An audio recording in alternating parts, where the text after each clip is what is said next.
Olá, pessoal! Quem não se lembra de uma mobilização de mais de 200 policiais que apareceu na televisão do mundo inteiro? Uma busca atrás de uma pessoa chamada Lázaro. Lázaro assassinou uma família inteira na Ceilândia, a família Vidal, e esta semana faz um ano que ele foi capturado. E hoje eu tô aqui com um convidado muito especial, o Tenente Coronel Edson, que foi responsável por comandar a equipe que capturou o Lázaro.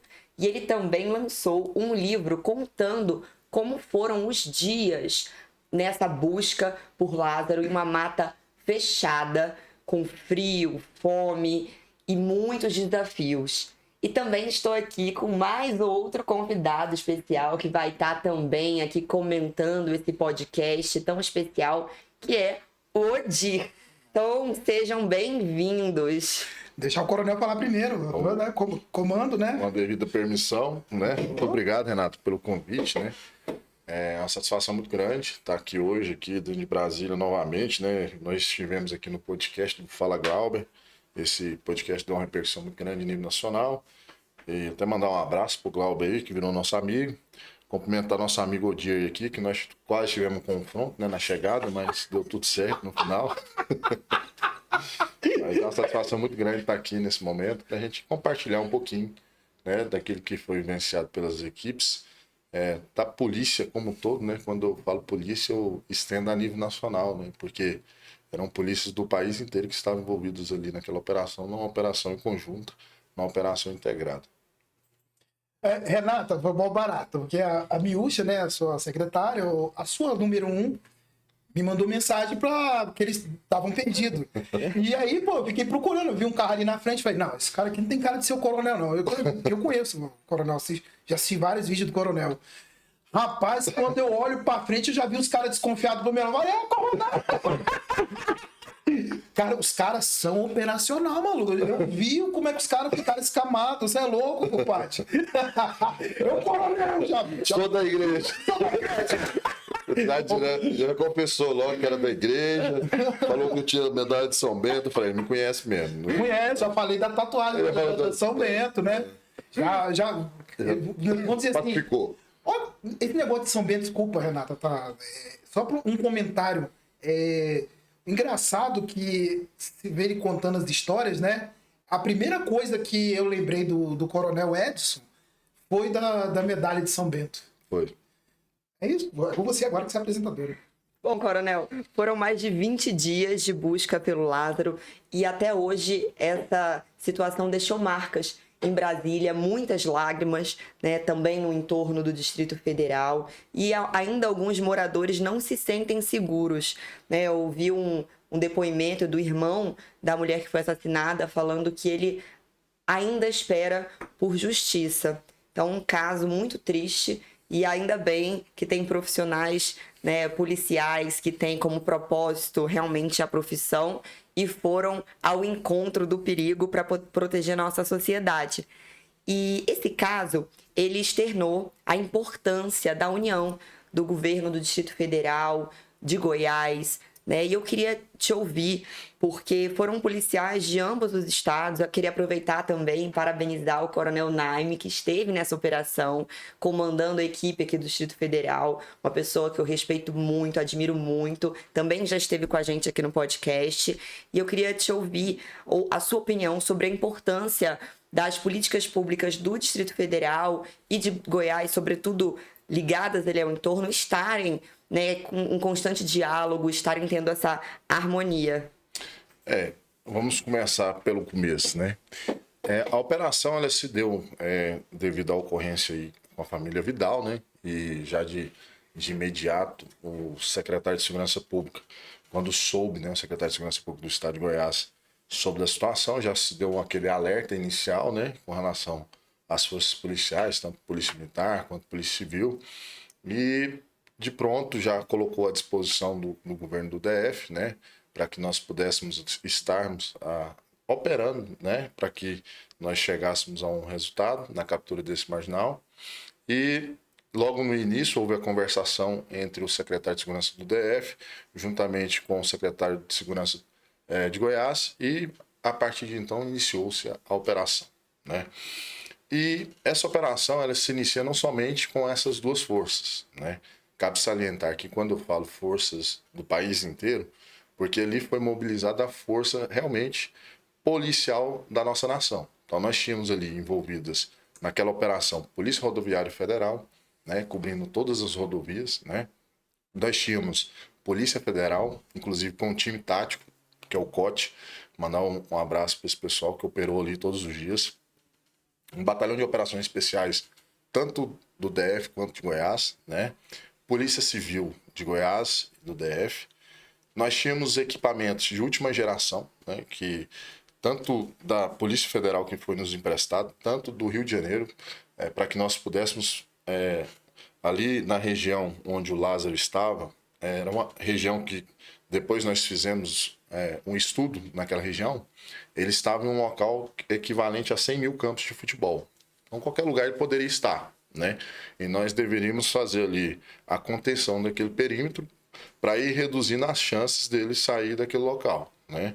Porque a intenção da polícia era prendê-lo. Porém, desde o início ele demonstrou que ele não iria se entregar, né?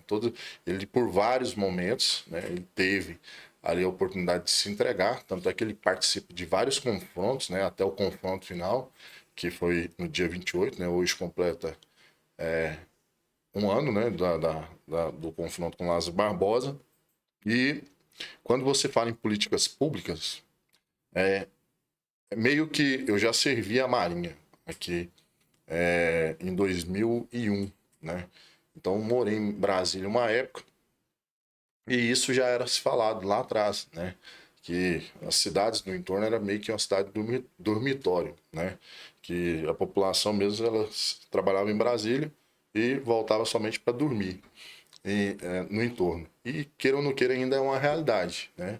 E isso reflete diretamente nas políticas públicas e deve sim haver uma conversação entre o governo do Estado de Goiás e o governo do DF nesse sentido, porque queira ou não queira, como o profissional ele está aqui, né, enganjado aqui dentro de Brasília, acaba que o entorno de Brasília fica um tanto quanto prejudicado com relação aos impostos, né, que são recolhidos, as pessoas que vêm trabalhar aqui mesmo gastam esses valores que eles recebem daqui, né, do trabalho aqui.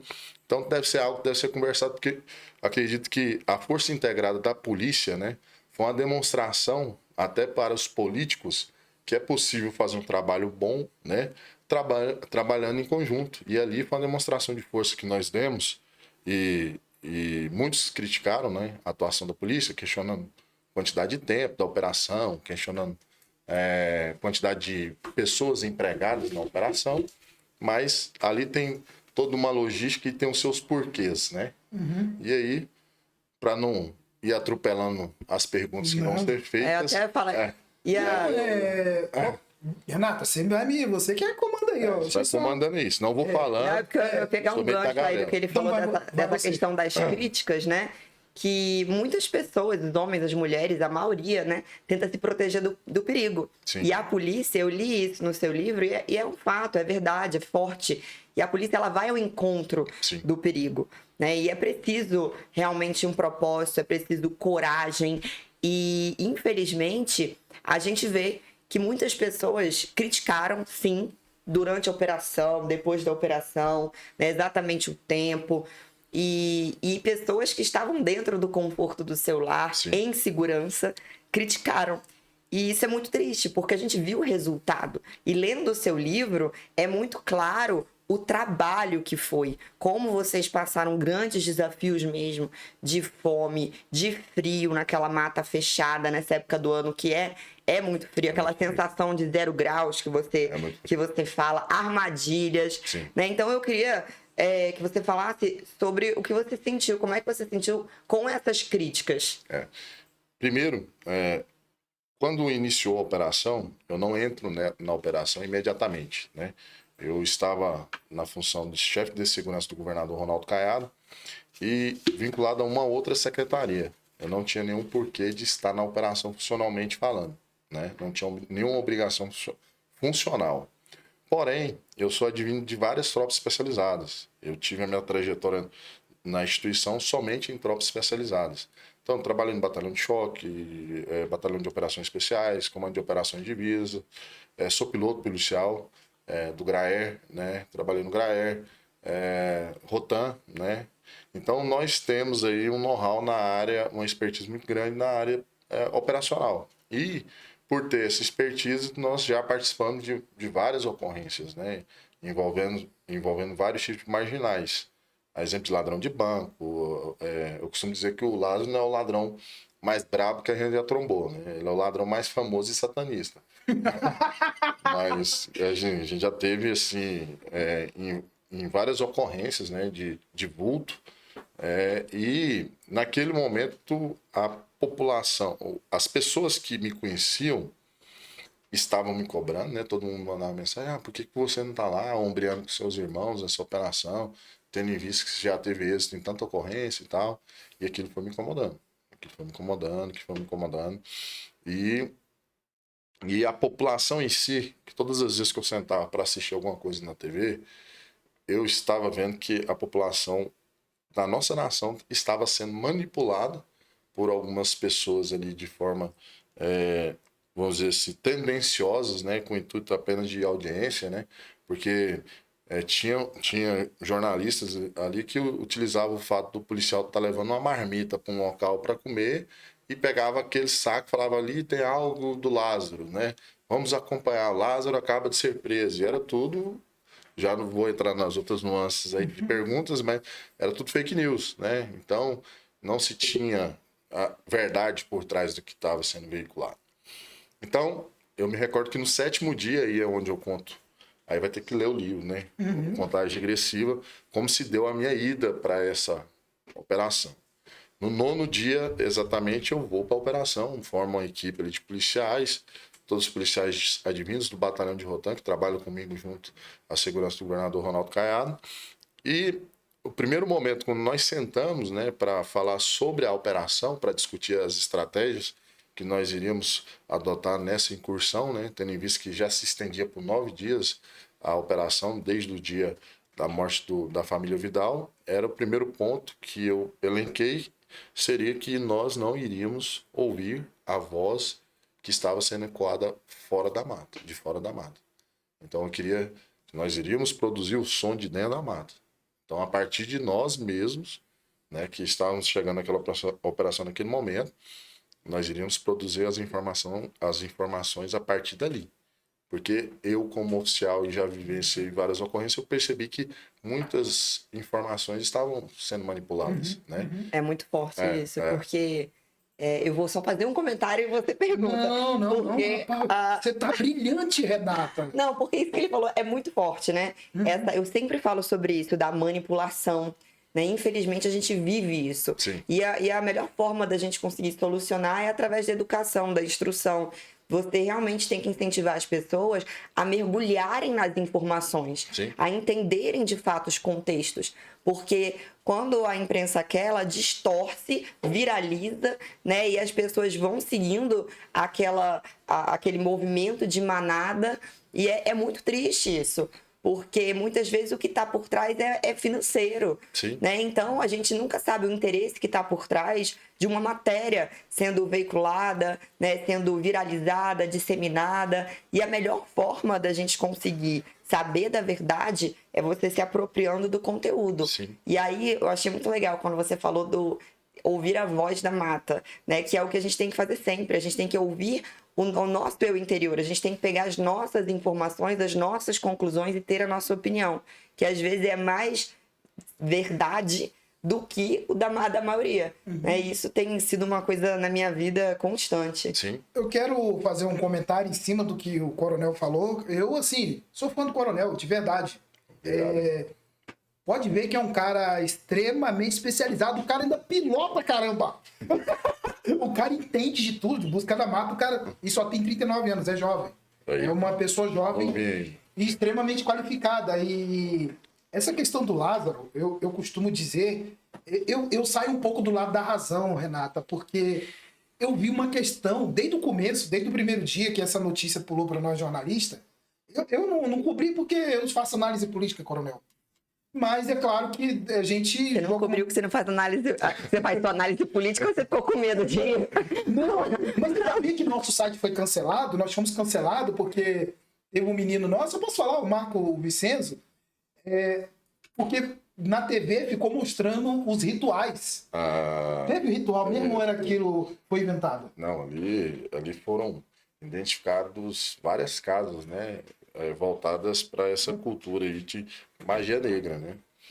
Não em totalidade, mas quando nós tivemos essa informação, né, que foi mapeada, nós chegamos à conclusão que aquela região é o Codó de Goiás, né?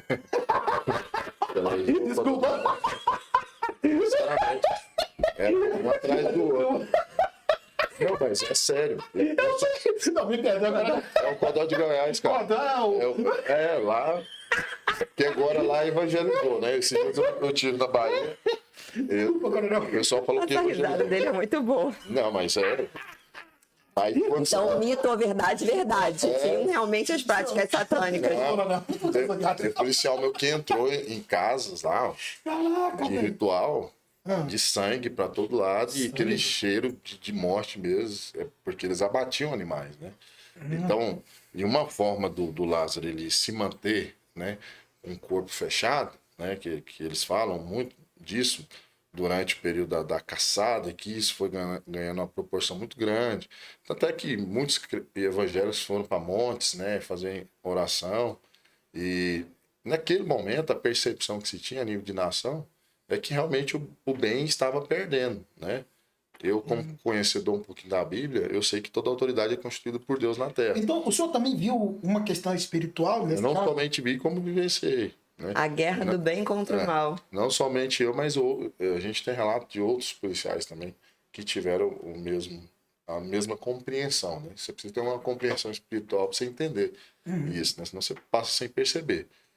Por 2 momentos, na operação, determinada autoridade lá do mundo espiritual lá me procurou falando que a entidade do Lázaro gostaria de falar comigo, né? E eu recusei, né? Porque eu converso com Deus, né? Não preciso de intermediador, né? Caraca, teve essas paradas, isso aí eu não vi o senhor Ó, falando. tem até uma questão mais forte que eu vou fazer uma pergunta aqui, que eu sei que ele estava falando do livro, mas não tem como não fazer essa pergunta. Que eu li, Coronel, que você fala que a gente, nas nossas missões, a gente tem que estar atento à voz de Deus. E aí eu queria fazer uma pergunta, que Deus te entregou Lázaro em sonho, né? E eu queria que você contasse pra gente como que foi essa revelação. Tá querendo que eu revele o livro já. Ah, mas vamos lá, essa parte é bacana, vamos dizer É um assim, spoiler? não, como é que fala? É um testemunho de fé. Sim. Na verdade é assim. Inclusive, essa semana mesmo eu estive na igreja, pela primeira vez eu dei o testemunho desse sonho, né? Porque foi algo que realmente marca a minha trajetória dentro da instituição, né? Até porque eu já tive alguns momentos contato com o mundo espiritual dentro do meu trabalho em si, mas não tão claro qual foi dessa vez. Eu falo que a tomada de decisão se deu para ir para esse ambiente a partir do momento que eu tive o sonho, né? Porque até então eu não tive nenhuma outra maneira de me impulsionar, porque eu estava em uma outra função, que é uma função de grande responsabilidade, né? Que você cuida diretamente ali da segurança do governador, 150 homens, então é uma agenda pesada. E nesse sonho, né, por que isso me incomodou? Estava vendo que estava sendo veiculado, né, na TV, de certa forma a nossa polícia como um todo estava sendo exposta, estavam se colocando que deveria chamar o MacGyver, né, o Homem de Ferro, o Batman, para resolver o problema, porque a polícia não ia estar contra. Você sabe. Eu sei. TikTok só rolava isso aí. E aquilo ali doía na gente, né? Que nós somos policiais, nós somos vocacionados. Desde 7 anos de idade, eu sonhei em ser policial. Né? Eu sonhei em ser soldado da polícia e trabalhar na Rotan. Com 7 anos de idade. Tá no sangue. Isso é polícia raiz. Tá. Entendeu? Já tava lá atrás, já tava escrito. Então, e aquilo doía. Toda vez que falavam da polícia, eu falei, minha polícia não é assim, né? Polícia goiana é uma polícia respeitada, uma polícia... Eu já fiz curso, meu curso de piloto de helicóptero eu fiz em São Paulo. quando eu cheguei lá, os caras de Goiás, eles falam assim, os caras do Goiás, eles até brincam com a gente, é baiano, não sei o quê. Aí, os caras respeitam muito a nossa polícia, né? Não, a polícia de vocês são foda, né? E agora, depois do lançamento do livro, a gente tem dado algumas palestras no nível de Brasil, é a mesma coisa. Fala, não, a polícia lá é foda. Então, aquilo foi mexendo comigo. Então, chegou um determinado momento que eu não dormia mais. Não conseguia dormir. E ficava o Lázaro em minha cabeça o tempo todinho. Lázaro e a operação. E o sentimento, né, daquela família que ele ceifou a vida, né? Dos dois adolescentes ali, do pai e depois da mãe, após estuprá-la, aquilo doía em mim. E ele ainda estava em sequência delitiva, né? Ele ainda estava cometendo crimes, né? Ele não tinha parado. Logo na sequência, ele pega outra família, atira na cara de um policial, né? Então ele estava em sequência delitiva. Então, aí chegou um momento que eu me posicionei espiritualmente falando, né? Eu falei, Deus, se isso está me incomodando tanto, se eu não estou conseguindo dormir, tem um porquê nisso aí. E eu me recordo que eu me ajoelhei aos pés da minha cama e fiz oração, um papo reto com Deus, igual eu sempre tive, né? Desde criança, a gente tem uns momentos que é só Deus mesmo, né? Para dar direção. E eu dormi, e essa noite eu dormi. Eu já tinha 2 noites sem dormir, mesmo tomando remédio, eu não conseguia dormir. E aí, nessa noite eu dormi. Às 3 horas da manhã, exatamente, eu acordei. Às 3 horas da manhã eu acordo, assustado, suado. E o sonho que eu tive era que eu estava em um lugar ermo, né? Era uma área de mato, né? Tinha um mato no local. E eu percebi um barraco, né? E quando eu percebi esse barraco, eu começava a caminhar em direção a ele. Quando eu começava a caminhar em direção a ele, eu vi um sentimento de morte, né? Eu senti literalmente a morte, né? Aproximando, coisa que eu nunca senti nem em ocorrência, trocando tiro com bandido, né? Naquele momento ali do sentimento de morte, eu sacava minha arma e encaminhava em direção à porta. O intuito era chutar a porta e cair para dentro, porque ali tinha uma ameaça. Antes mesmo de eu chutar a porta, a visão do sonho desfocava de mim e vinha para a tridimensão aqui. E nesse momento as paredes do barraco caíam.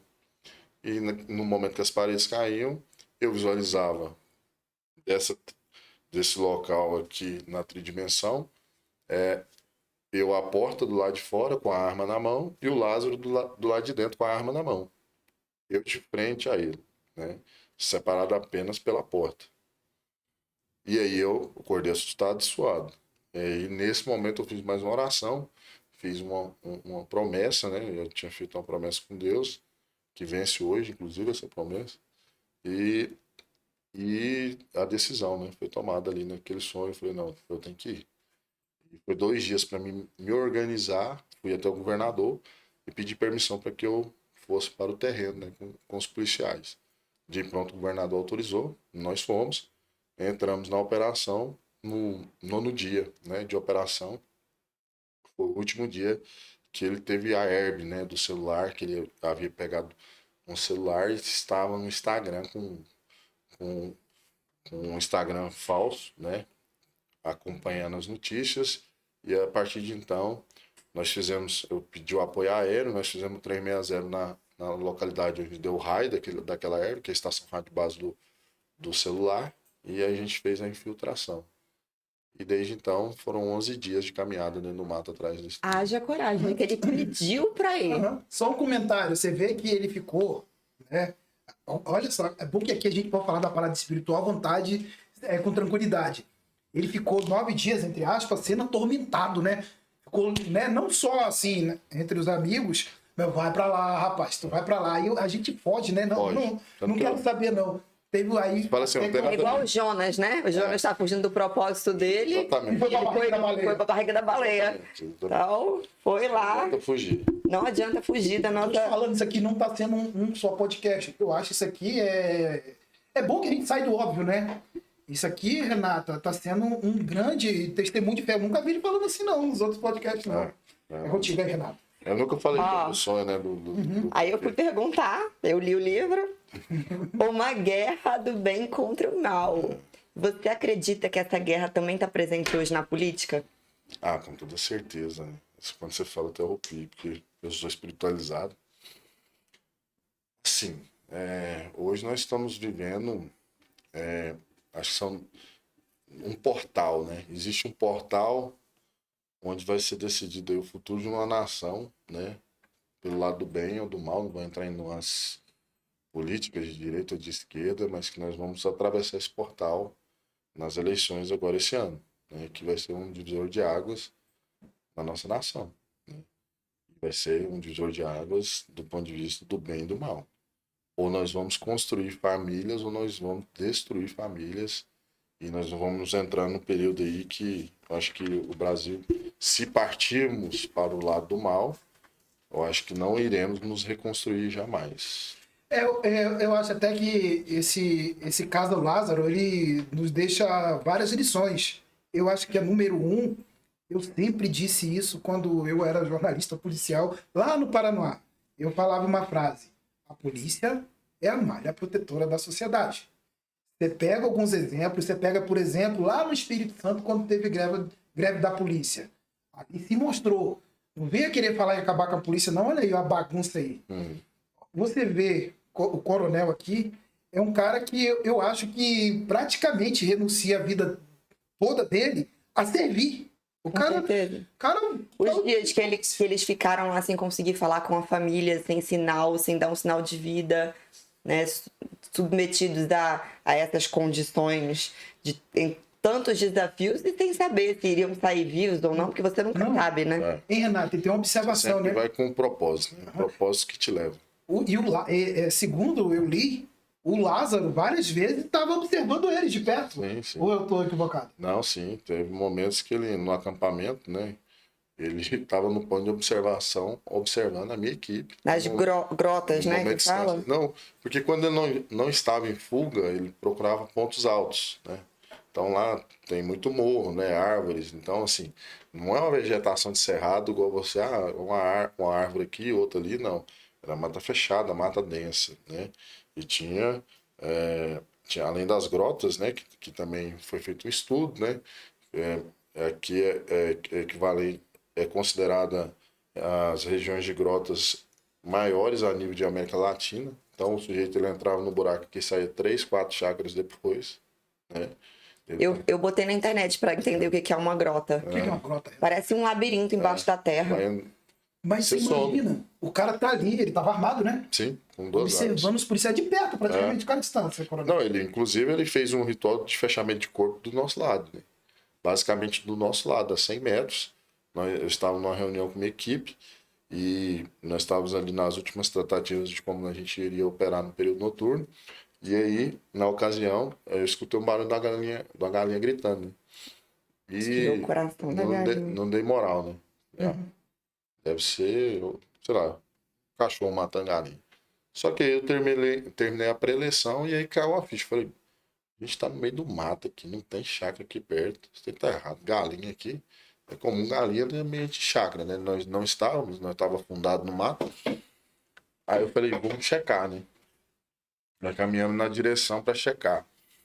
Aí eu cheguei lá e já percebi a galinha morta. De início já vi a galinha morta. Eu peguei a galinha, normalmente eu aprendi desde pequeno, galinha você mata o pescoço, né? Rodando ela e tal. Eu pensei, mas que deve ser o quê? Um animal que matou essa galinha. Quando eu peguei a galinha, eu peguei no pescoço dela, o que eu vi, ele tinha aberto, né? Não sei como é que chama isso aqui, não sei se é costa da galinha. E tinha tirado um órgão ali dentro, ali, né? Que depois eu fui saber que era o coração, né? Deus me livre. E logo na sequência que eu percebi isso, eu já achei um ratinho no mato, né? Que também ele tinha matado e tirado, aberto aqui e tirado o coração. Aí como é que é esse ritual? Ele come o coração, né, dos animais e cruza o sangue. Caraca! E cruza o sangue. Caraca! Inclusive, eu assim, não aprofundei no estudo, mas assim, foi relatado aí por alguns conhecedores desse tipo de magia e que era uma forma de se sustentar com o corpo fechado, né? Que ele tinha que matar animais e se ferir, né? Cruzar o sangue desses animais com o sangue dele. Nossa. E Imagina o medo ainda, você ainda no meio disso tudo, uma sensação esquisita com essas práticas satânicas, no meio de uma floresta, no escuro. Ou seja, não, Tem que ter muito propósito. não foi uma. Assim, pelo que eu tô entendendo, né? O Coronel me corrige que ele é o cara aqui, não sou eu, sou o leite com pera. Não, mas não foi uma busca tecnicamente a um bandido só. Parecendo assim uma de verdade. A gente não tá fantasiando, o que ele tá contando aqui é real. É uma guerra espiritual, Uma cara. guerra espiritual. porque muitas vezes a polícia fica muito presa à questão técnica, né? E lógico que nós agimos de forma técnica. Em nenhum momento nós passamos por cima dos protocolos. Só teve um momento que foi necessário, foi no confronto final, que nós tivemos que quebrar alguns protocolos para justamente antecipar a ação dele, que já vinha cometendo o modus operandi dele, que já vinha cometendo anteriormente. Mas fora essa situação, em nenhum momento a gente quebrou nenhum protocolo. Porém, nós sabíamos que nós estávamos lidando mais do que com um bandido simplesmente, né? Um exemplo. A operação, normalmente, eu que já participei de várias ocorrências envolvendo ladrão de banco, né? Ladrão de banco, normalmente, quando ele vai estourar um caixa eletrônico, quando ele vai roubar um carro forte, ele vai com a ação, ele normalmente se dá errado na ação, na fuga, se ele bate o carro, cai pro mato, a gente costuma dizer lá em Goiás que na manhã seguinte ele tá botando a cara na pista e vai tentar a fuga, né? O Lázaro já era diferente, né? O habitat dele, o quintal da casa dele era um mato, né? Então ele sempre cometia pequenos delitos desde a adolescência e corria para o mato.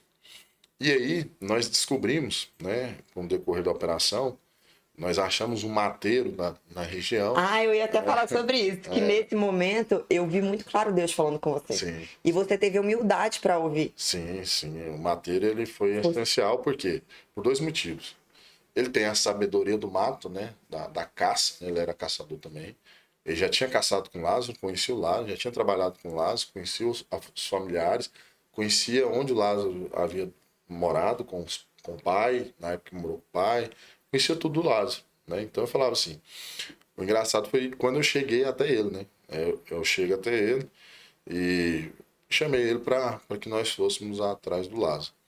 Ele vira para mim e falou assim, aí eu fui perguntar, falei assim, e eu vou pegar ele, né? Brincando assim, né, com ele para quebrar o clima, né? Ele falou assim, o senhor não vai pegar ele. Ninguém pega ele. Eu falei, como é que é? O senhor não vai pegar ele. Ele vai embora, ele vai fugir. Ninguém aqui consegue pegar ele. Não tem ninguém no mato igual ele. E aquilo, de certa forma, nós que somos policiais, somos forjados ali a ferro e fogo, né? É uma forma de nos motivar, né? Falei, então tá na hora de quebrar essa resistência, né? Mas até vou fazer um parênteses aqui. Muitas pessoas nesse momento iam se fechar e ficar com raiva e não ouvir mais. Sim. Porque a gente vive um momento na sociedade que as pessoas estão com muita dificuldade em ouvir. Sim. Elas se apegam a uma opinião delas e entendem que é uma verdade absoluta. Eu não acredito em verdade absoluta. A gente está sempre aprendendo, mesmo quando a gente é especialista em um assunto. E aí, a continuação do que você vai contar foi um gesto de uma humildade muito grande. Em um momento que Deus estava falando com você através do Jair, que é o nome dele, né? Jair, E você teve humildade para ouvir. Um abraço pro Jair. Aí continua, que eu te interrompi. Nessa operação, o que acontece? Quando a gente começou a bater o mato, né, fazer a operação dentro daquilo que a gente aprendeu na academia, que é o martelo e bigorna, que a gente lança uma equipe 3, 4 km na frente, monta um ponto de espera e espera ou a equipe que está vindo varrendo vai trombar ou a equipe que está parada vai trombar. Então, nós adotamos esse procedimento e adotamos o procedimento de varredura. Só que o procedimento de varredura nós estávamos fazendo ele no leito do rio, né?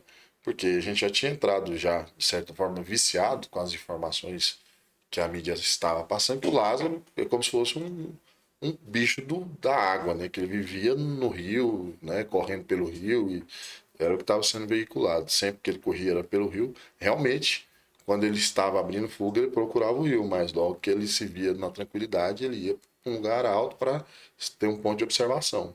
Sempre foi assim.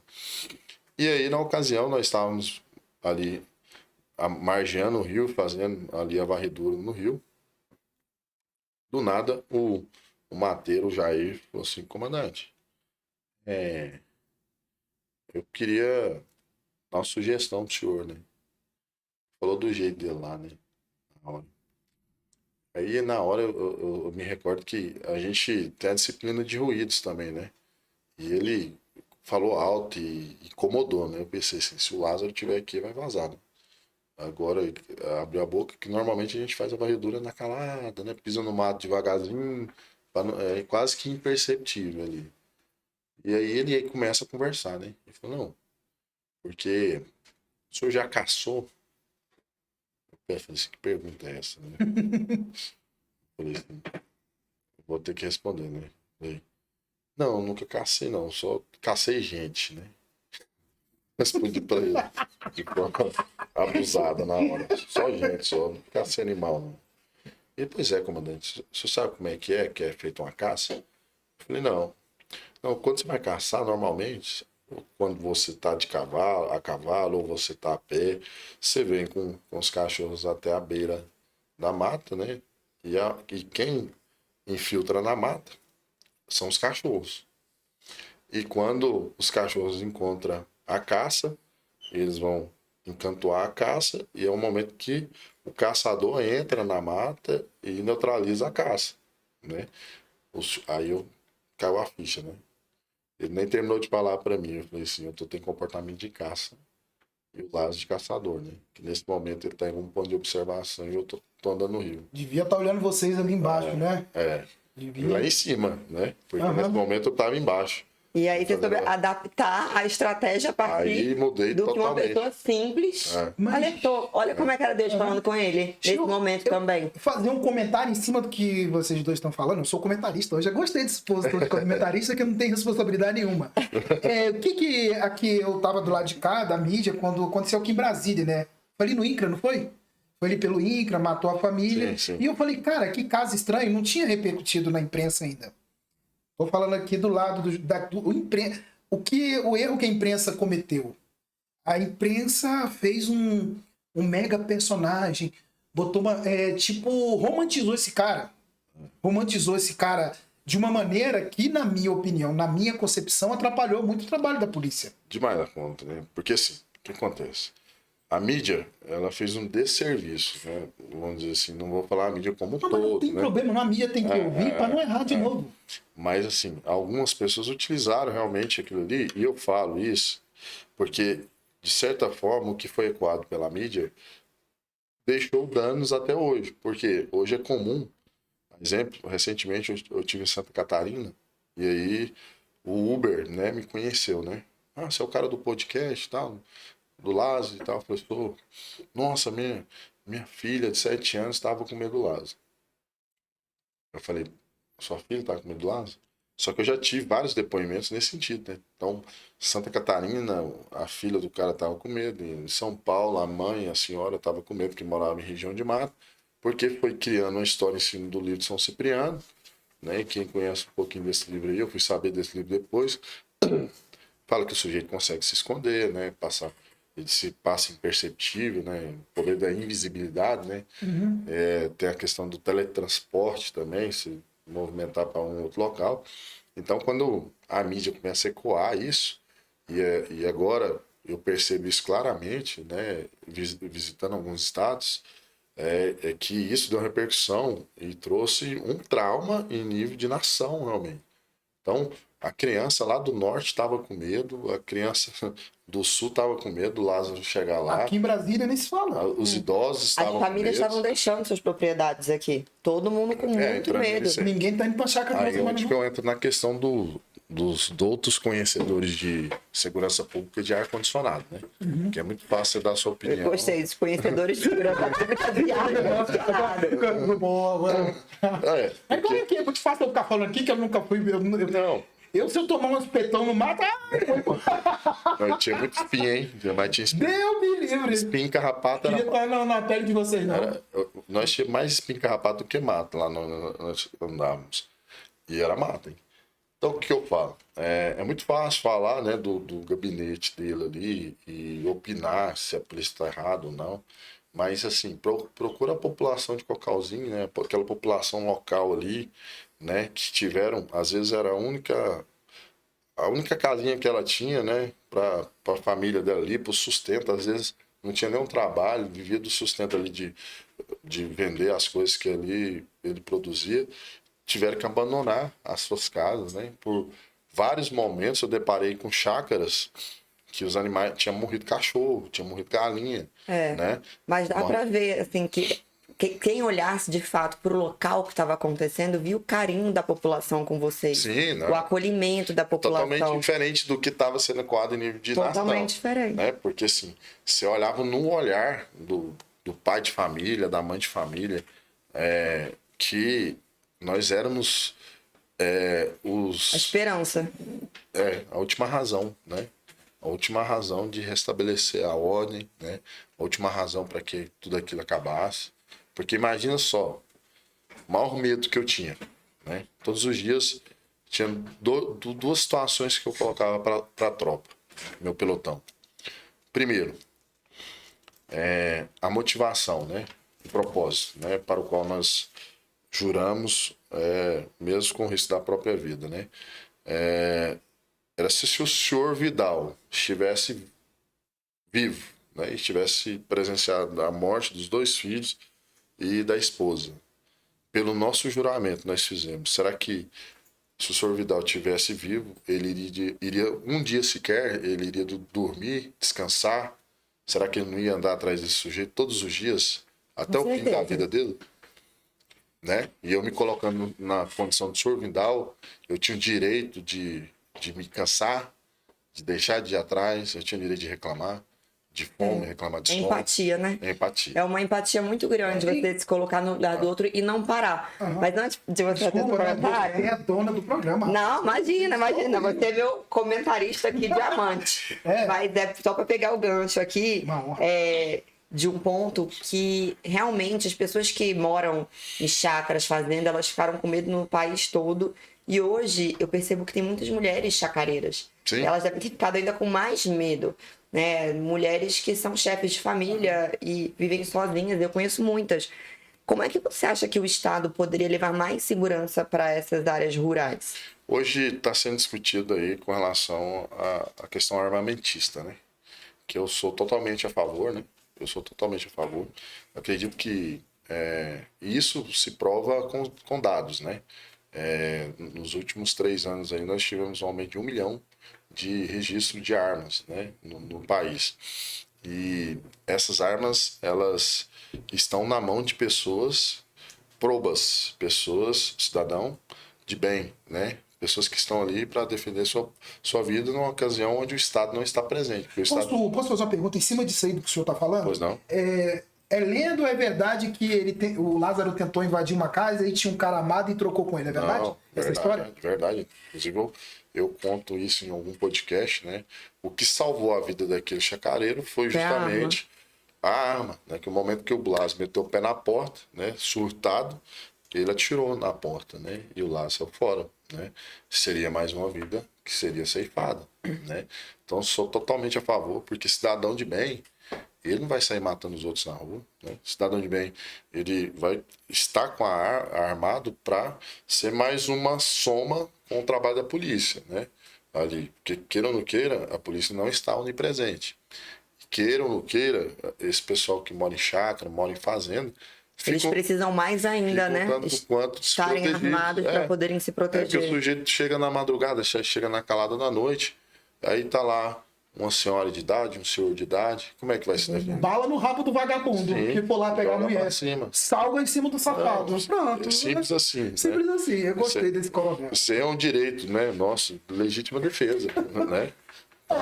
Inclusive, a gente teve até um dia aqui com a moça do facão, que ela é chacareira, né? Ela conta. Eu comentei que eu conheci uma que dormia com um facão para se proteger. Aí ela falou que ela dormia até hoje. Ela se acostumou tanto com isso, né? Que ela dormia até hoje com um facão. Que ela agora tem uma pistola, um fuzil. Chega de facão. Só que assim, se você for pensar, uma mulher, né? A gente com um facão. A gente não tem força contra um homem com facão, ele tira o facão da gente. Agora com a pistolinha na mão, eu quero ver o caboclo me estrupar, me tirar uma. Não vem. Tem até um vídeo, né? Esses dias eu tava olhando lá nos Estados Unidos, porque ao contrário do Brasil, né? É uma prática, né? Ali quase todos os americanos, é quase uma arma para o americano.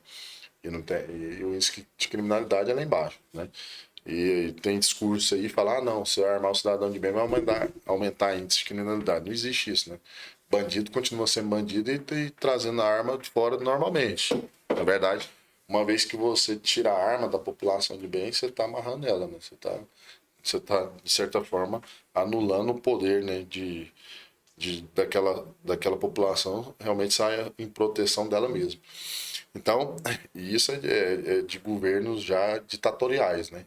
E são pessoas que se dizem não ditadores que defendem essa bandeira. E com relação a esse vídeo nos Estados Unidos, uma mulher estava com 2 crianças, né? E o sujeito vem entrando, né, pela janela, né? E ele percebeu e ela verbaliza com ele, e mesmo assim ele continuou forçando a janela para entrar. Aí ela foi, sacou a pistola e disparou na direção dele, e aí o sujeito saiu, né? Não sei. E no vagabundo parece um pouco final, fechado, mas queira ou não queira, era uma jovem, né? Era uma jovem. Possivelmente esse sujeito iria a estuprá-la, né? Tava com 2 crianças recém-nascidas, né? Então, assim, eu acredito assim, o cidadão de bem tem que estar armado. Agora, não pega um, né? Na cabecinha do vagabundo desse, né? Não pega um. O ladrão, ele tem uma defesa ali satânica ali, né? Que o protege, né? Até determinado momento, né? Tem um momento que Deus fala assim, não, já tá bom, né? Já fez muito mal. Tá bom, já fez. Aí tu pega na bunda do cara, mas não pega na cabeça. Eu acredito que todo mundo tem o direito, né, de errar, né? E tentar acertar, né? Mas aí chega um momento que o sujeito começa a errar muito. Exemplo do Lázaro, né? Ele era um criminoso contumaz, ele não bastava matar, né? Ele tinha que estuprar, né? Todos os crimes de homicídio dele ou tá conjugado, né? Ele é cruel. Tá conjugado com estupro. Agora mesmo, eu fiquei sabendo de uma situação, até não foi veiculado na mídia, traga em primeira mão. Não posso falar quem é, mas é porque pediu sigilo, eu até devo passar na casa dessa pessoa para conversar com ela. Um rapaz de 18, 19 anos, ele trouxe a seguinte informação para mim e até mostrou fotos. Que no dia 1º, né, de janeiro do ano passado, o Lázaro invadiu a chácara onde ele estava com a namorada dele, né, e na ocasião o Lázaro estuprou a namorada dele na frente dele, né, e ameaçando ele o tempo todinho, e fez com que ele assistisse tudo. E depois ele deu uma facãozada na namorada dele, né? Aí mostra a foto aqui. E ele queria conversar comigo, porque o sonho dele era entrar na polícia, e ele não tinha condições financeiras para fazer um cursinho. E eu falei, não, a gente vai conversar, a gente vai tentar. Ainda tem questões do Lázaro a virem à tona, então. Tem muitas. Se bobear, teve vítima que não foi, né? Tem vergonha também, né? Também não quer O aparecer. estuprador, ele não perde a oportunidade, né? O estuprador é uma doença que só se cura com remédio, né? Bala A castração bala no química seria a saída, né? Bala na cabeça, fica tudo bom. Essa é a solução final, né? O único remédio é esse, porque o sujeito ele é doente, né? Então, se ele tá na rua, ele percebeu uma oportunidade, ele vai estuprar. Não tem outra. E isso aí é um crime que não tem como mensurar. Por quê?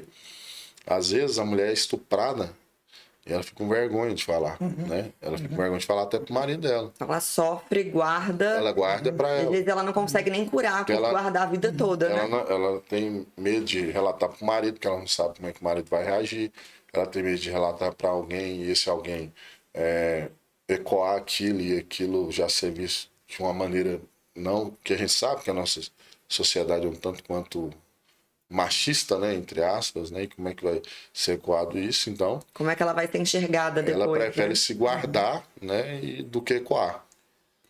E até... Rapidinho, eu acho que esse coronel é bom de política também, hein? Caboclo é bom.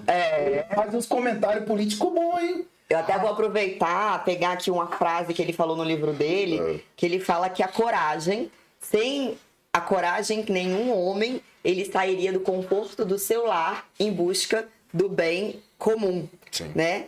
E aí, Renata, essa você pode coragem... repetir a frase? Devagarinho, eu vou fazer um corte depois você falando a frase, vai. Coragem, porque sem ela nenhum homem sairia do conforto do seu lar em busca do bem comum. Sim, Frase dele. sim. Eu frase apenas... é tua? É dele, do livro. E aí, Coronel, o Moody falou sobre essa sua propensão, né, à política, pelo seu jeito, pelo que você representa para a sociedade. E pelo também, pelo fato de ser cristão, né, humilde, essa humildade de ouvir que a gente está precisando e esse sentimento, coragem que a gente está falando. Como é que você enxerga hoje essa necessidade na política atual de terem pessoas com coragem mesmo para enfrentar essa luta do bem e do mal que está presente na política? Fala um pouquinho dessa sua trajetória política e essa sua coragem nesse novo universo. Você fala, né? Eu tô rupiando de novo, né? Que eu até costumo dizer aqui, tem o Major, hoje não tá aqui, o Major Regis, que me acompanha. Eu falo assim, nós estamos 31 dias na pré-campanha, né? Na possível pré-campanha para deputado federal. E tem 32 dias que nós estamos querendo sair. Todos os dias nós estamos querendo sair. Porque todos os dias a gente depara com a situação que vai contra os nossos princípios, né? Que vai contra aquilo que a gente tem como ideal de vida, né? Que é servir sem olhar quem, sem esperar nada em troca, né? E infelizmente esse mundo está muito viciado na troca, né? No favor, né? E eu fico triste realmente por saber que nós não evoluímos ainda enquanto nação, e se pessoas boas não ocuparem esses espaços, com certeza vai piorar muito ainda. Mas você já viu o que aconteceu na sua história, né? Quando você tentou fugir do seu propósito e Deus ficou lá falando com você e você foi lá e conseguiu, né, realmente trazer paz para a sociedade. Então eu acredito nesse seu propósito. Eu já fui candidata, né? E eu sei o que você está falando, porque a primeira vez que eu fui Você é pré-candidata, Renata? Eu sou pré-candidata também. Você? Vocês dois. Nós dois, até a última semana minha aqui como apresentadora. Mas vem pro meus podcasts. Dos seus podcasts, eu vou, de repente você fica aqui no meu lugar. Né? Não, pai, eu faço às quarta-feiras, 8 horas, você vem. Convido eu também. Você também, coronel. Bem. Mas deixa eu te falar. Tô pronto. Pro bem de Goiás, eleja esse homem deputado federal. Esse homem merece. É qualificado. Tem propósito. Estamos próximo. Eleja esse homem deputado federal. Se Deus Eleja esse homem deputado federal. entender que deve ser a hora, né? A gente tá à disposição. Não, a política precisa de pessoas igual o senhor, coronel. Pessoa de verdade. Pessoa autêntica. Eu quero ver qual caboclo vai chegar e oferecer propina pra tem você. coragem mesmo de passar por tudo isso, porque não é fácil você ter um ideal, Sim. você se deparar com a sociedade que muitas vezes critica os políticos e a política, mas ela não consegue mudar até a forma como ela elege os representantes, né? Sim. Que é essa troca. Sempre querer algo para ela e não é pro coletivo. Porque quando você quer eleger alguém e você quer uma troca, mas ela é pro coletivo, tudo bem. Você tá pensando ali na sua comunidade, uma melhora pro seu bairro. Mas quando você pede uma melhora, uma coisa para si, não é política, né? É uma coisa viciada que a gente precisa mudar. Machuca muito, mas eu tenho certeza que quem passou por uma experiência como a dele, né, Não precisa de um homem desse como deputado federal. Eu quero ver o caboclo oferecer propina pra um caboclo desse aí. Eu tô aqui com medo do homem, rapaz. Imagina. Se o caboclo Agora desse trocar assim, ó. tiro ali fora, Eu ia correr, meu filho, trocar tiro, Eu ia correr que ninguém me pegar. Pegando esse gancho seu... Desculpa, coronel. Não, que isso, não. Eu penso o seguinte, eu entendo a vida da seguinte maneira, né? Isso é o único porquê de nós estarmos aqui, é servir, né? Servir ao próximo, né? A partir do momento que essa palavra servir saiu do seu propósito de vida, você já pode morrer, entendeu? Então, a partir do... Repete a frase. Não, você vai ter que repetir a frase.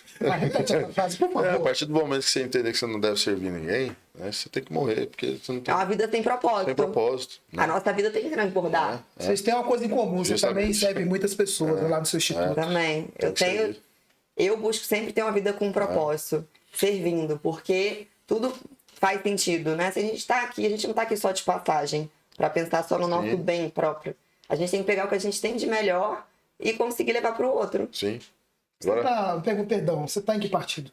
eu não tenho partido ainda, né? Ah, não pode, você ainda pode esperar. Posso esperar até o último. Aí, ó, pessoal das nominatas de Goiás. Aí, ó, campeão de voto aqui, o que vocês estão esperando? Ixi, Ah, tem o pessoal cuidado aí, hein? O pessoal assediando, eu só tô correndo. Mas você vai ter que escolher um partido. Sim, no final tem que escolher. Desculpa, Renato, não tô atropelando seu podcast. Tá nada. Não, imagina. Como é que tá as perguntas? Eu queria fazer uma pergunta pra ele. Os comentários todo dia são sempre esses comentários mais políticos, Não, mas olha só, deixa eu falar. Eu costumo falar assim, o pessoal pergunta assim, mas você tem que ser mais político, mas eu não sou político, sou Não, polícia. não muda nada. Eu sou polícia. Muda não. Eu quero ver um caboclo daquele sem vergonha. Mas, olha... Pegar ali e te oferecer propina. Eu Mas quero ver. olha que interessante que ele falou, eu não sou político, eu sou polícia. Todo político tem que ter uma profissão. Não existe. O que você é? Político. Mas o que mais? Político. Você é economista. Não, eu sou economista, sou auditora. Porque se a pessoa ela não tiver uma profissão, a propensão dela se corromper é muito maior. Ela depende da política. Eu não dependo da política. Eu também não. Se eu for lá, deixar meu legado, né, entregar um bom trabalho, amanhã eu volto pro meu trabalho feliz da vida. Entendeu? Eu não preciso ficar ali, eu tenho que ficar no poder, eu preciso. Não, E aqui ela é cabeça de nominata, hein? Aqui ela é cabeça de nominata. Não vai ser. Eu vou falar muito de você, se não dá merda aqui pro meu lado. Dele eu posso falar. Mas eu acho que Goiás tem que eleger esse homem aqui, deputado federal. Eu posso falar, eu sou jornalista, eu sou livre, ele não pode falar, não, mas eu posso. Tem que eleger um homem desse, preparado, jovem, que é para 30, você também é muito jovem, a gente precisa de pessoas jovens igual você, igual o coronel na política. A gente precisa de pessoas igual você. Eu penso assim, eu até costumo dizer pro meu público, né, quando a gente começamos a fazer algumas reuniões agora, né, eu não consigo trabalhar em cima do pedido de voto, né? Assim como um político comum normalmente faz, né? Eu faço uma reflexão mesmo, né? Falo assim, eu estou, né, pré-candidato, mas não quer dizer que eu seja o melhor caminho, né?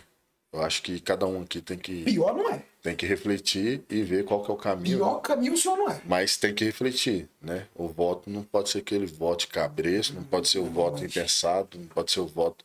Tem que ser reflexivo. Precisa de pessoas igual o senhor na política, sincero, que conhece a dor do povo. Agora ela tem o instituto dela, eu não posso falar muito bem dela aqui, senão minha casa cai. Mas é problema, não também ligo não. Mas precisamos de pessoas igual vocês que pensam no povo. Você foi lá na ponta, você viu o povo sofrendo. Nesse caso do Lázaro, repito, a polícia é a malha protetora da sociedade. A gente precisa de policial na Câmara dos Deputados, precisamos de economistas, precisamos de pastores. Precisa de profissionais, né? De todo mundo. Profissionais. Exatamente. Eu ontem até escrevi um texto falando sobre um dos pontos que eu acho mais bonito na política, que é a diversidade de opinião, de pensamento, porque isso enriquece o debate. Né? O problema só é a gente não conseguir ouvir. E isso, com certeza, o coronel mostrou que ele consegue, que é ouvir, ter humildade de ouvir uma pessoa mais simples, que não era especialista, e colocar uma outra estratégia em prática a partir disso. E é isso que a nossa política precisa. Para mim, a política precisa de pessoas que sejam capazes de ouvir o diferente. Né? A gente está com essa dificuldade hoje. Então, eu vejo isso como um ponto super importante a seu favor. Você é uma ótima ouvinte também. Eu vejo isso você na polícia, tem essa qualidade.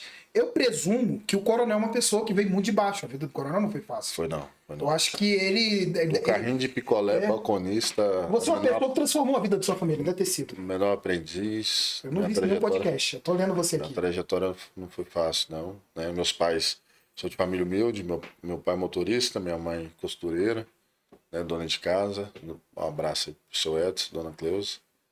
E são pessoas que deram o seu máximo, né, para minha criação. E o principal legado que eles deixaram para mim foi o caráter, né? Ser homem, né? Honrar com os compromissos.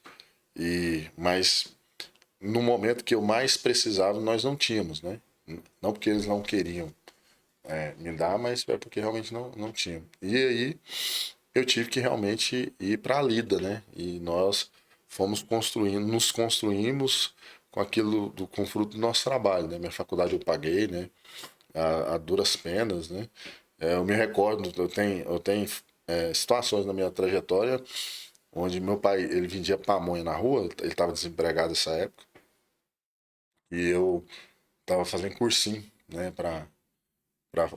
e já estava na faculdade, e fazendo cursinho, só que eu tinha o suficiente para pagar o ônibus para ir e voltar. Porém, eu tinha que ir para a faculdade e tinha que permanecer no cursinho e ainda trabalhava à noite. Eu passava a noite e a madrugada trabalhando. E no outro dia eu ia trabalhar de novo, era 12h36, assim. No outro dia eu já saía para a faculdade, depois cursinho e ia dormir só na outra noite. E como não tinha condições, né? Não tinha, as condições não eram favoráveis, eu pegava 2 pamonhas, né? Eu embalava ela ali e deixava a pamonha dentro da mochila. E quando eu ia para a faculdade, eu comia uma, né? E aí eu comia essa pamonha, o almoço eu almoçava, porque eu tinha o ticket do trabalho, eu almoçava normal, e aí já não tinha mais alimentação mais, aí era outra pamonha. E todas as vezes que eu ia comer a pamonha, eu tinha que entrar no banheiro da faculdade, era 2 empurradas, né? A primeira comia metade, a segunda já comia outra metade e estava saciado. Para que ninguém visse que eu estava comendo, levando um lanche, que era a minha pamonha para me comer todos os dias. Por isso tá nesse shape bom. Pamonha. O milho faz o shape. E isso que para mim naquele momento era de certa forma trazia vergonha, né? Porque eu tinha medo dos outros colegas verem, né? Que eu já estava na faculdade. Hoje é motivo de orgulho para mim, né? E isso aí mostra que o brasileiro é capaz de mudar sua história, mudar sua trajetória. Você é goiano, coronel? E é o que eu falo, a educação, que a educação é capaz de romper um ciclo de vulnerabilidade. Sim. Tá aí, mais uma história de sucesso. Você é um exemplo. Ensina inglês lá para as pessoas lá. Tem gente aí que ganhou dinheiro lá no seu instituto porque aprendeu inglês. É isso que eu Dois tento exemplos levar aqui, ó. as pessoas através do Instituto. Um homem guerreiro, uma mulher guerreira. Educação, profissionalização, que é o que as pessoas Sim. precisam para conseguir mudar de vida. E o jovem hoje da periferia, né? Eu cresci na periferia, eu falo tranquilamente. A primeira saída de tirada do jovem do mundo do crime ali, né? Porque infelizmente, eu já tive o sabor de confrontar amigo meu de infância em roubo à lotérica, que até 12 anos de idade andava comigo, né? E fui encontrar o cara já numa outra situação, vários anos depois. E aí, a hora que a perícia chegou e tirou o capacete, eu olhei, era o cara. E aí, daquele choque, aquele filme passa na cabeça. O cara era passado? Confrontou comigo, né? Dói demais, né? E aí passou o filme, né? Porque ele teve as opções dele foram melhores que a minha, né? Que ele morava com a avó até ganhava bem, né? E tal. Só que ele não tinha ali a forja da família, né? Porque dinheiro não importa, né? Família é muito importante, né? É uma base essencial que não pode ser destruída. Porque é o que dá a nossa... Direcionamento. É o direcionamento, é o nosso porto seguro. E engraçado que a hora que eu percebi que era ele, né, me deu um choque, porque eu me vi ali também. Porque eu tive a opção lá atrás também de ir pela caminhada dele, né? E eu optei pelo bem. E o que me trouxe para o bem? Eu nunca me envolvi com nada de errado, desde pequeno, por causa da minha formação familiar. Pai e mãe severo? Pai e mãe. Severos? Sim. Tudo na doutrina, na disciplina, falando de Deus, né? Minha avó assembleiana, e eu fui criado dentro da igreja. E desde pequeno eu soube o valor de cada coisa, né? Então, eu sabia que o dia que não tinha um pão na mesa é porque meus pais não tinham condição. E isso não me revoltava, né? Isso não era um motivo de revolta, né? Então, você entendeu o processo, né? E isso foi me ensinado desde pequeno, né? Não tem pão porque papai e mamãe não têm condição. E hoje nós temos uma geração que se você não der Coca-Cola, é perigoso avançar em você. E a gente entendeu isso desde cedo, né? Tanto é que eu começo, e eu falo que uma forma de resgate é o esporte, né?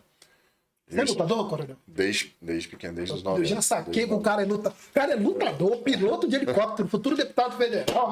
Vendo? Ainda bem que eu tô distante aqui. Sou faixa preta de jiu-jitsu, né? Deixa eu ir embora daqui. Não tá dando pra ficar nesse podcast, não? Você é uma confusão boa, né? Não. Eu sou só seu eleitor, pronto. Bate em mim, não, eu sou seu eleitor. Então foi o esporte que me resgatou. Eu começo no karatê, depois no Gil, né? Sou graduado na capoeira e foi o esporte que me levantou. Tu é graduado em capoeira também? Eu dou salto Daqui mortal. a pouco você vai virar piloto de foguete. Você dorme, não? Não, muito pouco. Se você olhar meu Instagram, você vai ver lá. 4 horas da manhã eu levanto pra treinar. Você dorme quantas horas por noite, coronel? 2 a 3. Meu Deus, isso aí não consigo, não. Acordar quando tá escuro aí, eu não Que AP o tempo todo, hein? 4 horas da manhã eu tô na cadeira, tô levantando fico à pra academia. disposição. Tô atrapalhando aí, né? Não, eu vou uma pergunta pra fazer. Eu quero vou fazer uma... fazer só. Você quer fazer uma pergunta? Não, eu quero fazer uma É porque pergunta tem pra uma ele. pessoa que mandou aqui uma Vai. pergunta. Mas enquanto isso, só pra ele pensar aqui. Eu quero só saber quando é que a casa do Lázaro, né? Eu vou fazer a pergunta lá pra você ficar já na mente. Quando é que a casa do Lázaro começou a cair? Porque até então tava tudo perfeito pra ele. Sim. Tava mó minha maravilha. Até no final lá, que ele foi salgadinho, uma primeira. Eu posso falar, eu não posso essas coisas não. Mas eu quero saber quando não fala, né? Quando a casa dele começou a cair. Aí é com a Renata, ela. Vai. Vamos ver o que ela vai perguntar ali. Ó. Aqui, ó. Depois faz o pix Uma ali, pergunta Renata, tá aqui tudo do certo. Tom. Do Tom. Qual foi a maior dificuldade que você teve durante a operação de captura? Fala o nome do leitor direitinho. Tom. Tom.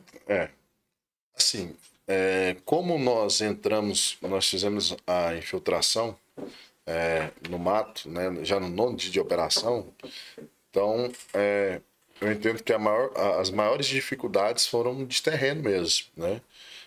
Tendo em vista que ali nós encontramos um ambiente totalmente hostil, né? E cabe ressaltar novamente que era o período mais frio do ano, né?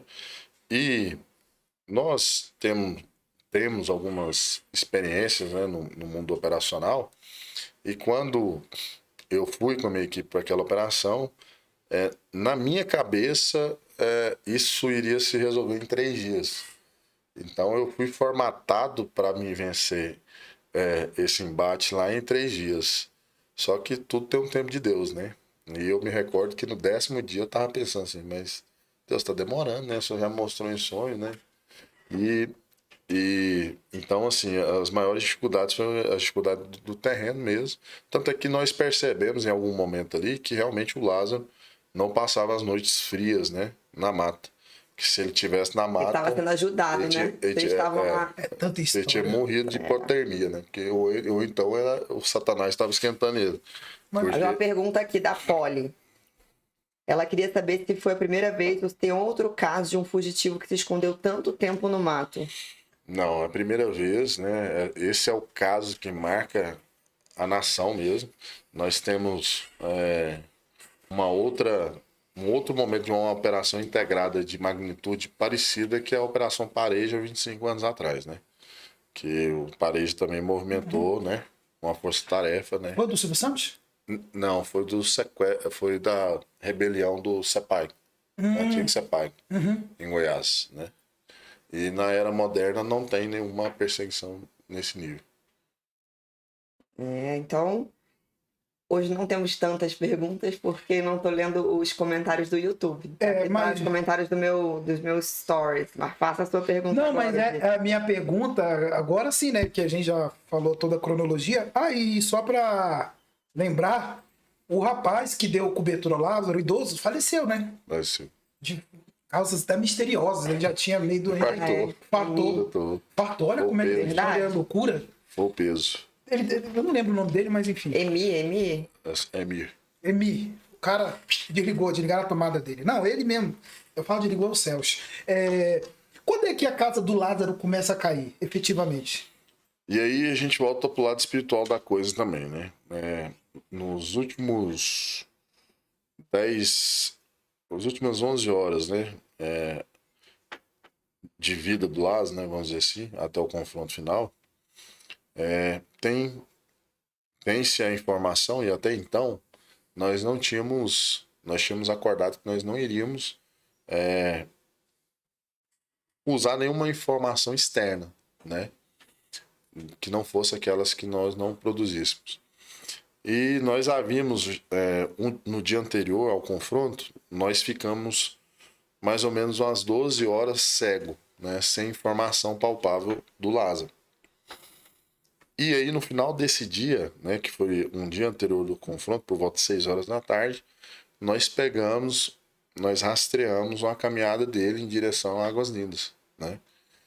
Só que nós estávamos já esgotados, nós estávamos já no mato já quase 18 horas. Eu falei, ó, a gente vai retornar para o ponto base, né?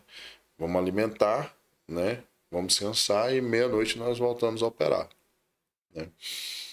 E aí, exatamente meia-noite, eu já estava já com a minha equipe já pronta já para operar.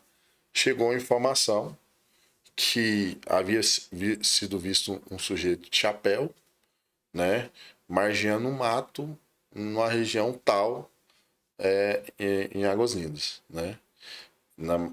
E eu falei, esse negócio tá errado, vamos esperar um pouco. Passa mais um pouquinho a mesma informação. Passa mais um pouquinho a mesma informação de pessoas distintas. Aí eu pensei, realmente existe um fogo aí, né? Logo na sequência já chegou outra informação que um policial foi tentar abordar, né? Na verbalização ali, ele não se entregou, não vem que eu vou atirar na cabeça, e conseguiu evadir. Foi a primeira equipe que teve contato lá, que foi a do soldado Xavier, que foi tentar fazer a abordagem ao Lázaro. Nesse momento já nós estava próximo, e aí realmente eu chego no local, né? Quando eu chego no local, a gente começa, isso era por volta de 11h30 da noite, por aí. Nós já chegamos pelo mato mesmo ali, né? Eu já estava no mato. E aí eu chequei algumas informações e de imediato eu perguntei para ele onde ele tinha trombado com o Lázaro, né? E aí ele falou, ali naquele local ali. Eu fui até o local. Quando eu chego lá, o local era a Casa do Sonho, né? Porque eu desde Forte, né? Caraca, O local era a casa do sonho que Deus mostrou pra ele. O local era a Casa do Sonho. E eu fiquei ali vai lá e passa esse capeta agora. parado, né? Porque eu falei assim, Deus me trouxe aqui, né? Então realmente o propósito, acho que hoje o Lázaro vai acabar essa história de caos que ele trouxe para essa nação, né? Porque nós sabíamos, né, do sofrimento que estava, né? Porque minha mãe me ligava todos os dias à noite, em determinado momento chorando, né? Porque ela tinha certeza que o Lázaro ia matar a gente. Porque o que estava sendo repercutido pela mídia é que ele era um monstro e que indestrutível, né? Que não tinha força que conseguia pará-lo, né? E minha mãe chorava todos os dias. E eu conversava muito pouco com ela, falando, não, mas tô longe do Lázaro. É que o Lázaro não viu a polícia Porque assim, pela reta. até cabe salientar aqui, a polícia foi criticada aos 300, né? Eram muitos policiais, mas os 300 não estavam ali operando, né, diretamente para a captura do Lázaro. Os 300 estavam ali para restaurar a ordem e a preservação da paz. Porque o segundo maior medo meu, o primeiro medo era sempre de... Eu falo, não é nem medo, né? A segunda maior questão da operação para mim é com relação se o Lázaro fizesse mais vítimas, né? Tendo visto que já se estendia há tanto tempo, com aquele tanto de policiais no terreno, de altíssimo nível, né? Nós estávamos com tecnologia de última geração. A exemplo do pessoal do COT, que estava usando o óculos de visão noturna 3+, né? Que é o mesmo que é utilizado pelos fuzileiros navais dos Estados Unidos. Então, equipamento de última geração. E se ele fizesse mais vítimas? Então, a polícia estava o tempo todo visitando chácara e abordando. Então, os 300 era para isso, né? Mas quem não entende aí fica escrevendo... Aí já perguntar... Pô, eu vou fazer uma pergunta idiota, mas é uma pergunta. Em Águas Lindas ele foi pra mata também. Foi. Aí é onde que a gente tromba... Eu fico diante da casa, né? E aí eu me recordo do sonho totalmente, porque a casa, ela veio exatamente, né? O barraco, com a janelinha, com o pé de manga, né? Com a porta envelhecida. E aí eu cheguei perto, eu senti aquela energia, né? Que eu senti no sonho. Eu falei, agora, né?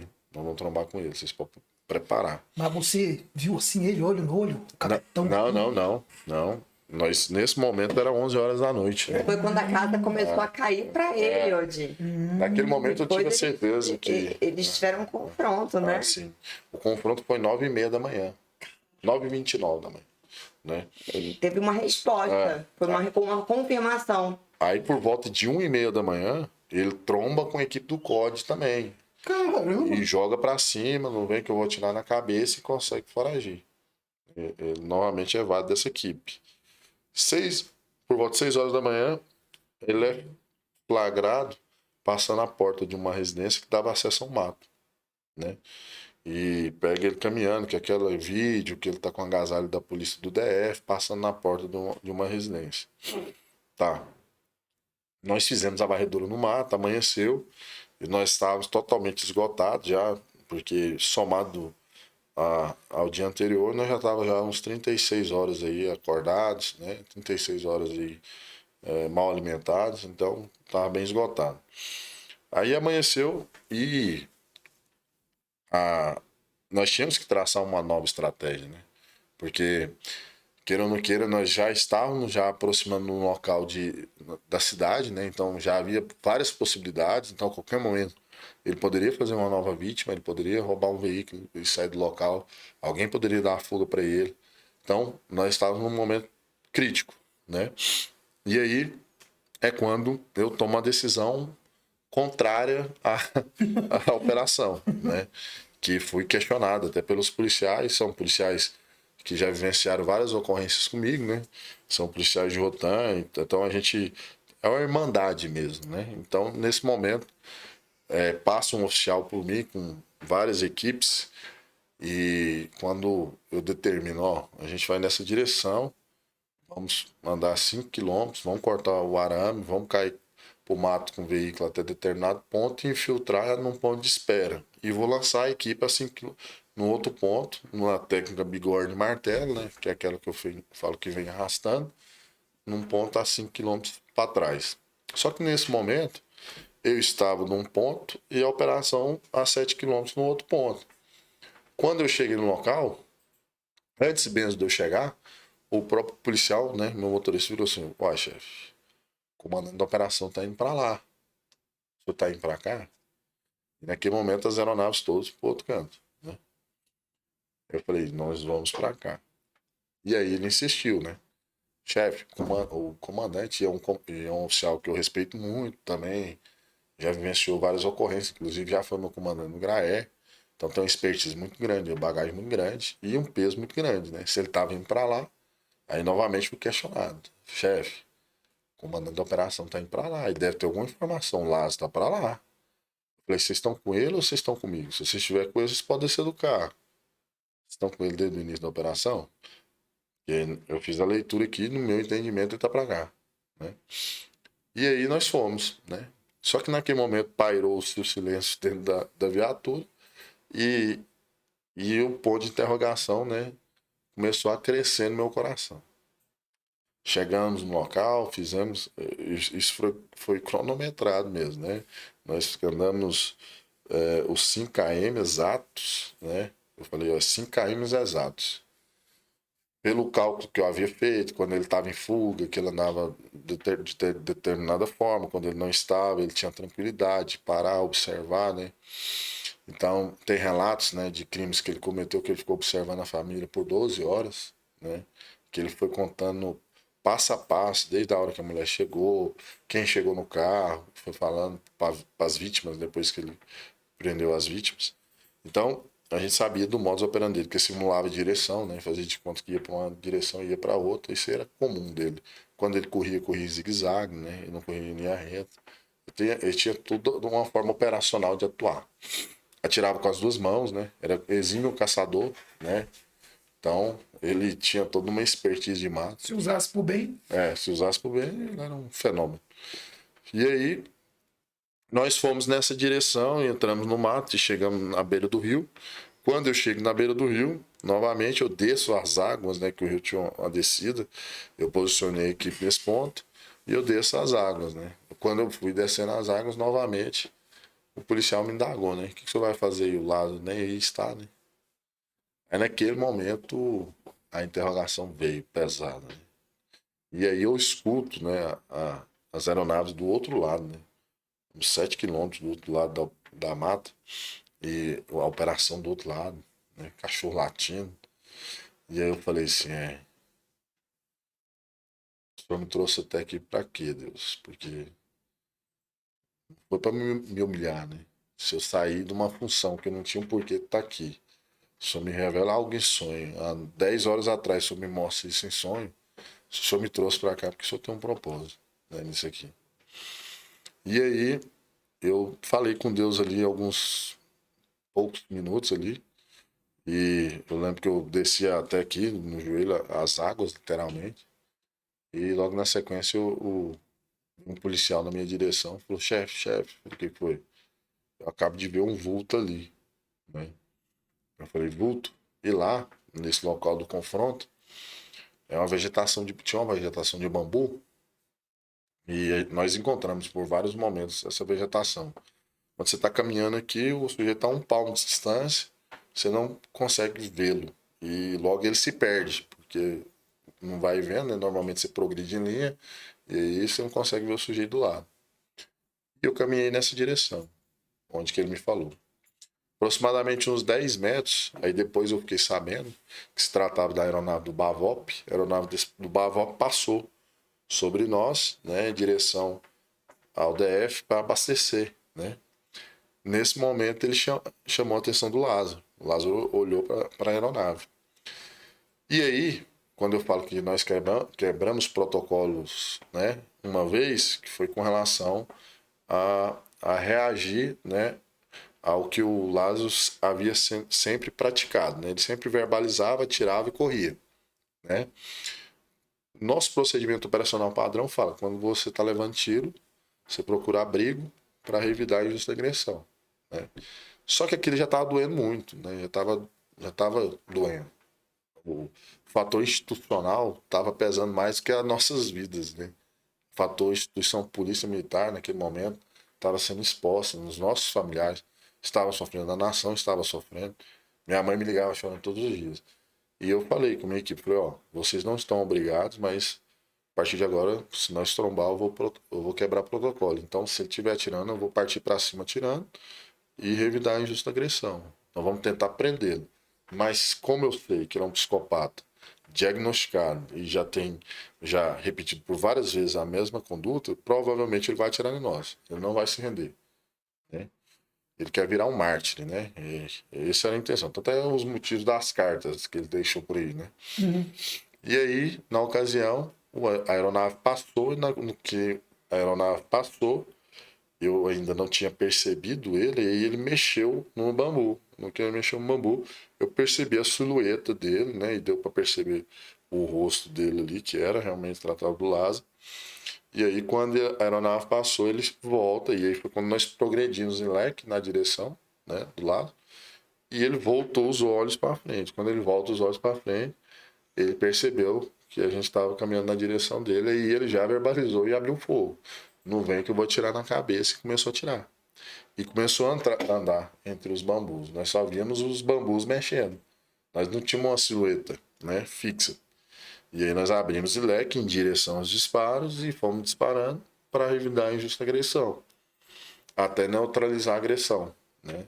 Tanto é que depois que nós neutralizamos a agressão, nós ficamos ali um tempinho ainda perdido ainda para achá-lo, porque ele logo saiu do bambu e caiu na lateral desses bambus. Só que nós entramos num bambu e não tava achando. E eu na cabeça ali por 1 minuto ali eu pensei, Fugiu de novo. fugiu de novo. Ah, quer dizer que vocês não viram exatamente o Lázaro na hora da troca de tiro? Não, nós não enxergamos ele. Não, Só via bambu. Deus. Bambu e nós silhueta. sabia silhueta e bambu. Aí ele sentou o dedo para o lado de vocês, né? Não tinha jeito, né? Aí é onde Você eu falo morreu. dos especialistas, né, de ar-condicionado, que tá falando da quantidade de disparo. Pô, mas olha só, vocês não viram o cara, não viram de Tinha onde que garantir viram. mesmo, porque senão... Caraca! Não, a gente só sentiu ia- o voo passando, né, na nossa direção. Eu vivi algo parecido da última vez, né, porque a gente já viveu algumas vezes. Foi na Rebelião, que é onde a gente fez uma intervenção, onde nós ocupamos uma guarita, né, e os presos botavam a cara para fora e atiravam em direção da guarita. Você só escutava o tiro passando. E aí é pior ainda, né, que não tem como revidar, né. E a guarita aberta, você só pedia para Deus mesmo, guarda. Ah, você desvia a bala, né? É. Hoje Eles vão fazer filme do Lázaro, você vai ver. Vão, já estão fazendo filme, não estão? Então, Estão roteirizando já. Já estão roteirizando? Estão roteirizando. Mas você que tá... Estão vindo você, né? É em cima do livro, né? Caramba, o negócio do bambu... Anunciou na imprensa, não. Além de tudo, você volta convidado pra ser ator também. Né? Mas tem que fazer uma participação lá, né? Ó, eu não vi o tempo passar. Confesso pra vocês, aqui a gente bateu o recorde aqui no tempo do podcast. Daqui a pouco o Gabriel manda o boleto pra você. História tem Ó, Pô, a equipe dele é gente boa, né? Daqui. A equipe do Coronel. não, todo mundo. Você viu lá? Demais. Pode falar o nome deles, Coronel? Pode. O Woods, quem mais tá aí? O Hudson é o quê? Coronel também? É cabo. Cabo? Já tô aumentando a É patente o do cabo cara. mais bravo da hierarquia, é o cabo. Você sabia que Hitler era cabo, né? É? É. Eita Bicho porra. bravo. Eu tô contigo aí já. É contigo, Renato, desculpa. Não, imagina, eu quero agradecer demais a sua presença aqui. É uma honra. Obrigado, Ainda uma honra mais mesmo. que a gente sabe como que é essa agenda de pré-campanha. Aproveitar também e falar que essa semana ainda estou vendo juridicamente como é que vai ser para eu continuar aqui com o podcast, porque eu peguei um carinho muito grande por estar apresentando o podcast. A gente vai ver como que a gente vai estar Se fazendo. não for possível, deixa aqui até registrado, ao vivo, para alguém querer. Eu ocupo o horário na quarta-feira e você vem no meu podcast, eu posso. Eu sou jornalista, eu posso ancorar, não vai poder ser da guiar. Vamos obedecer a lei, né? Vamos fazer tudo certinho. E aí eu faço o Rádio Corredor Convida, a não ser que você não tope. Aí você vem aqui e comenta, eu gosto de... Eu acho que você é uma pessoa muito agradável. Até porque o Odi foi minha inspiração para estar aqui fazendo esse podcast. Foi de um domingo para quarta, a gente conversando, tive a ideia. Né, na minha intensidade, já foi em 2, 3 dias, já estava fazendo podcast ao vivo. E rapidinho, a gente tem um top 10 lá no nosso YouTube, nós já estamos indo para 2 mil inscritos aqui, é devagarinho, Coronel. A Aí, gente ó. não tem esse negócio de vaidade, essa besteira. Não. Das 10 maiores visualizações, você ocupa ali 4 posições ali, sempre tá entre os 10. Vai ser uma todo honra, mês, porque um eu dos mais comecei acessados. Comecei agora, comecei recentemente. Top. Então, Bota ali 120 pessoas online. Porque a gente não é grandão igual o senhor, né? O senhor é na grandão. hora. Assistindo na hora. Tá O senhor é grandão, né? O senhor é famoso. Nós ainda tá começando. Né? Então, estou muito lisonjeada com a sua presença, ainda Obrigado. mais nesse término, né? Não vou dizer término, não, nessa pausa de podcast. Rapidinho, de novo, uma coisinha aqui. Ó, ele ganha deputado federal, você vai lá na posse dele. Quem sabe você como deputado distrital, hein? Quem Vai na sabe posse dessa também. mesa aqui sai 2 mandatos? Recebo. Hein? Dessa mesa aqui sai 2 mandatos. E quem sabe a gente vai ser o divisor de águas, né? De quebrar a barreira entre Goiás e Distrito Federal. Isso. E o Goiás tem que eleger esse homem. Vamos quebrar essa barreira. Homem no Goiás, Distrito Federal, unir ali em torno, aqui o DF, trabalharmos em conjunto. Eu acredito que a união faz a força. Coronel Edson, um homem que não dorme. Pra contar com ele lá na Homem porta que de não dorme. hospital. E alerta, né? Você viu ali na porta? Deus me livre, mano. E eu vou aproveitar esse finalzinho aqui. Primeiro que eu não posso deixar de falar aqui dos brigadeiros maravilhosos, que eu já quase vou pegando. começar a Não, não comer. quer pegar não, Coronel. Quem fez sua Carol. Não, peraí, Coronel. Vamos aqui servir o Coronel. Peraí. Brigadezando. Carol, a Carol esposa. Viu que ele tá- Fala um ele tá arroba aí deixando. pro pessoal que Fala o fica só me arroba vendo da comer. Brigadezando. Como é que é? Faz a pergunta. Brigadezão. O Coro... Eita porra. Eita, brigadeiro, Deixa- fica me rezando. Vamos lá. Amém, deixa que cair a Meu porra. Deus do toda. céu. Porra, tá bom. Pega aí, vai dizer Tá bom. lá. Brigadezando. Vou E eu comprar. sou desastrando. Não, Ela tá de TPM, a Carol, e ela fez um bocado de brigadeiro É muito hoje. bom. É gostoso? Vai lá, o povo tá lambendo lá. Tá lá? É da esposa arroba. do Gabriel. arroba brigadezando. Vocês estão sempre me vendo comendo esse brigadeiro delicioso que a Carol faz.